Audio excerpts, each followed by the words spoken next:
Yeah. We sitting with the one and only Redman. Yes. You already know what it is. Yes. How you doing, man? I'm good. How are you? I'm good. I'm working on the job, working with you right now. You working hard. Yeah, we see you. Absolutely. All right, let's start off with something familiar. Okay. Sat down and opened my mind and said it's time for me to design the right lines. I love that line. Just talk about that for me. Okay, what record was that from? Rockefeller. Okay. R.I.P. Oh shit, you remember shit I don't even remember. Oh, come on. Yeah, tell me the line again. Sat down and opened my mind and said it's time for me to design the right lines. Well, at that time when I wrote that, I was in the midst of establishing myself from a crew, from a very large crew that really opened the door of crews out there like Wu-Tang and you know Odd Future and you know Young Money. You know, we was the originators of having a crew. Hit Squad, Do Your Homework, EPMD, DOS Effects, K Solo, Keith Murray. We the original ones. So when I wrote that line, I was in the midst of establishing myself to be different from the rest of my crew because everyone was large. Like, you know, DOS Effects had a platinum record in '91. They was from the East Coast. That's unheard of. EPMD was constantly gold. K Solo was spelling on the records to make himself stand out. So when I was doing my albums and stuff, I was still generated with my crew, but I had to, you know, let everybody know I was more funk, I was more lyrics, and I was lyrical skills. So I just stood out. That's me. That's you. That's me. And we love you for it. Thank you. Your math was good, baby. I love the story about your first paycheck. You know, you went. Get out of here. You remember that? Yo, come on. Special. I do my homework. Wow. You went to the hood to show your pops, like, yo, I'm doing this with music. Absolutely. That's just so, like, I love that. Did he support you after that in your vision? You know what? That's a very good fucking question. Did my pop support me after I showed him my first paycheck? You know what? Too personal. No, not even. I didn't even look for his support after that.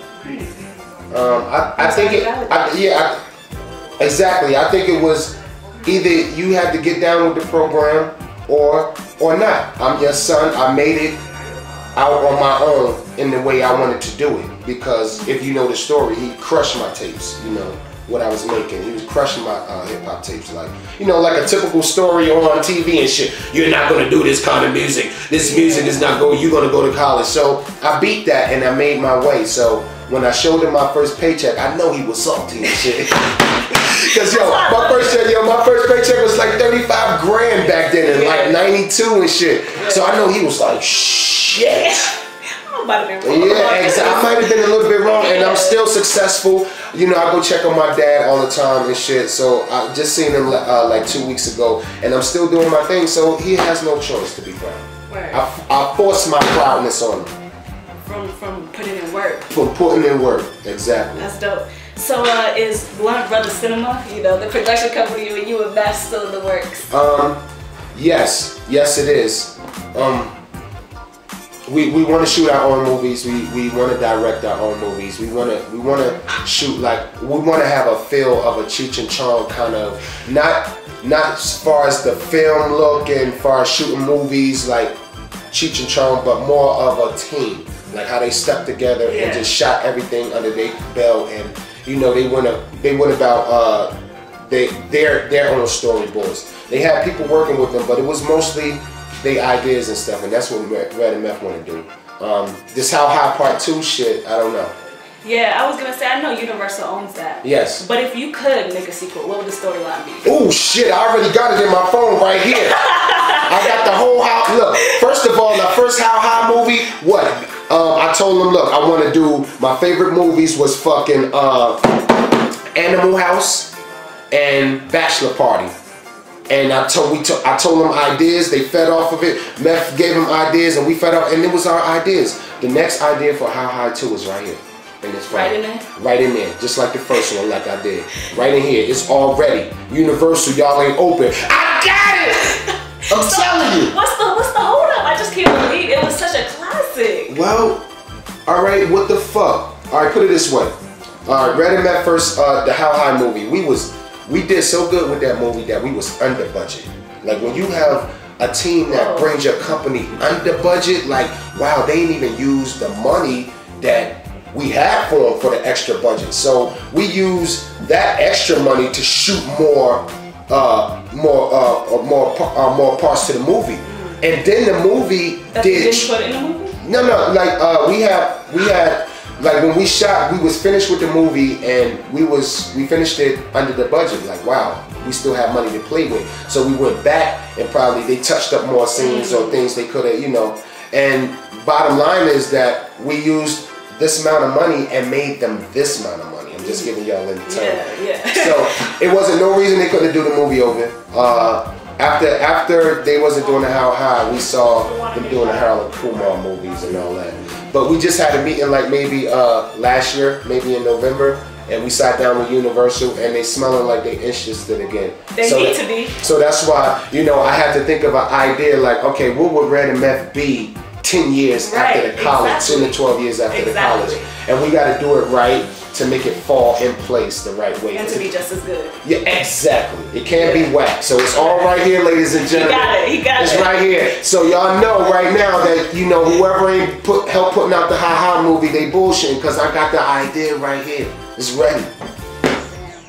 So you've been consistently putting out music, you know, for decades now. Absolutely. Has it been hard to balance, you know, dual careers with being an actor and being a rapper? You know what? I'm not even an actor. I don't even consider myself an actor. Meth be more acting than me. No, I want to direct.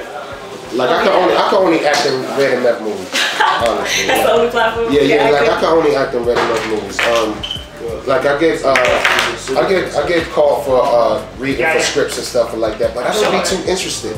And I feel like if I'm not that interested to do it, I would rather leave that door open for a person who want to act and get into it. So I kind of fall back from it. I respect that. Yeah, I kind of fall back from it a little bit, but I want to direct, and I know that if I learn to act a little bit, it might help my directing on what I want to see from an actor when I'm directing. Yeah. So that's what I'm doing. I want to learn cinematography. I want to learn behind the camera more. That's what I want to do. I want to learn how to do wet photos too, wet photography, those who are familiar with that. I want to shoot a porno as well. I want to direct. All these dreams of Redman. You can do them all. Yeah, I want to come out with a high heel, open toe sandal for women because I have a bad fetish, feet fetish. Really? Yeah, absolutely. So I'm planning on doing that too. Yeah. All the women out there know that too. So, yeah. I'm sure they all look at their feet now. Absolutely. You better check them out. Check it out. You gotta check. Yo, for example, like if I do like a little, you know, a magazine or something, and if you got busted feet, I will put your feet in the magazine, and I would put by towaway zone. You get it? Towaway zone. Things you can do to better your feet. We'll give them tips. Yes, absolutely. You know? Towaway zone. But early in your music career, particularly with Dare's a Dark Side, you handled most of the production. Yeah. Why did you step away from production after that project?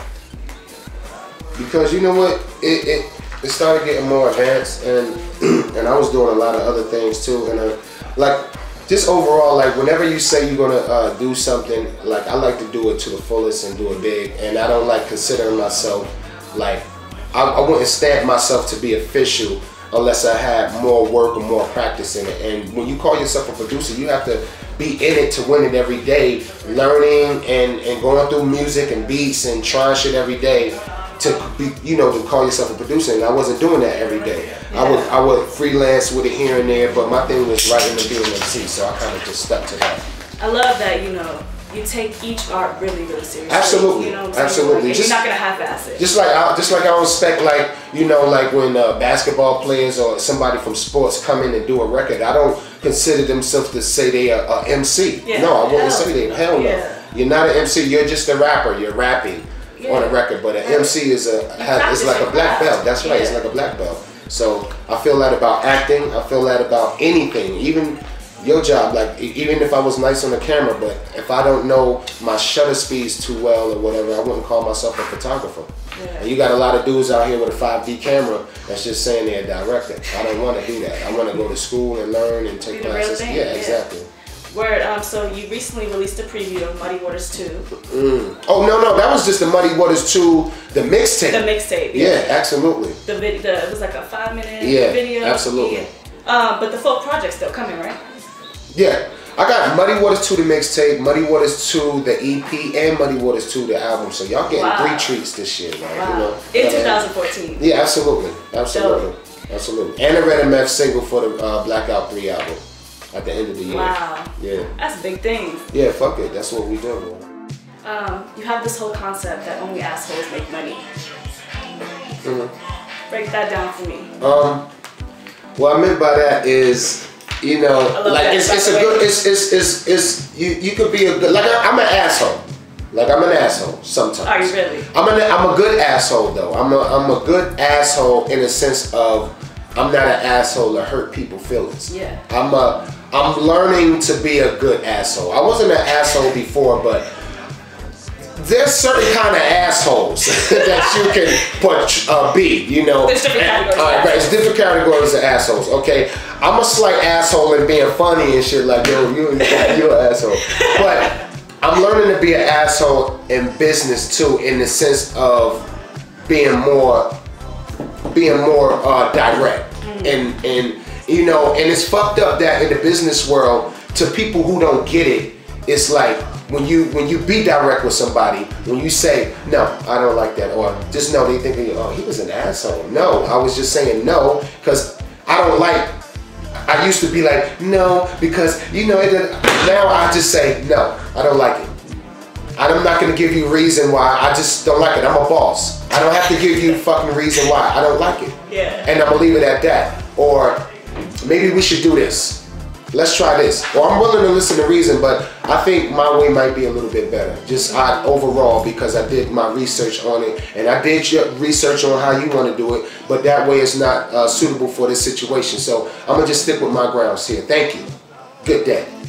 People might say, oh, he was an asshole. But no, it's just directly conducting business. Yeah, so clear. when you, exactly, so no one can misinterpret about what you're saying, because when you beat around the bush, you know, you're a woman and shit. And so you know you gotta tell motherfuckers straight up, you sexy, you lovely, you doing your interviews and shit. Motherfuckers might take it the wrong way, you doing shooting, and you be like, no, excuse me, I just like to keep it business. Thank you. Yeah. And that's it. Instead of, well, no, I don't date, man. You know, no, you have to be, no, I don't. Clear. And I had to learn that myself.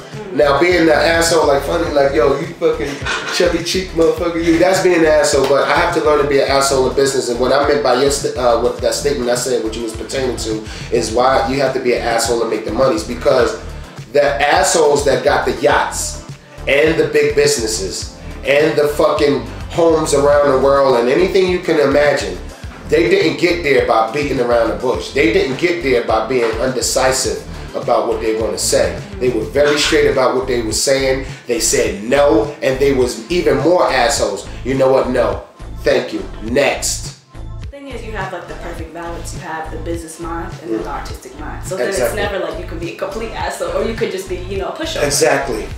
Well, you know what? I ain't gonna lie. Like, I'm a nice guy, and I'm a good guy. I'm a hood dude, but I'm a nice guy. Everybody in my hood knows that. You know, Red got it, you got it. And sometimes people can take advantage of your niceness. And I had to learn that shit. So I ain't even no nice guy no more. I'm nice when it comes to meeting people or whatever and being a gentleman.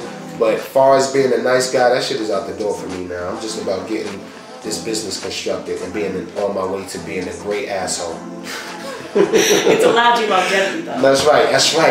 That's right. It did allow me longevity. Which a lot of people can't say. Ooh. I would, you put it this way. You see what most of these motherfuckers be in 20 years. Most of these rappers now be in 20 years, man. They be looking older now and shit. You still got it, right? Yeah, the drugs is more stronger now. When I came out, everybody turning up and shit, man. That shit is gonna make y'all look old, man. About time y'all get 30 and shit. Y'all better cut it out. No, that mom gave for everybody. Y'all better cut it out, man. The last thing, there's this concept for this where you just go off and you're like, do you remember that shit when it wasn't about the fucking cars or your fucking money, your fucking jewelry? It was about good weed and good music. Absolutely. Talk about that. I love that.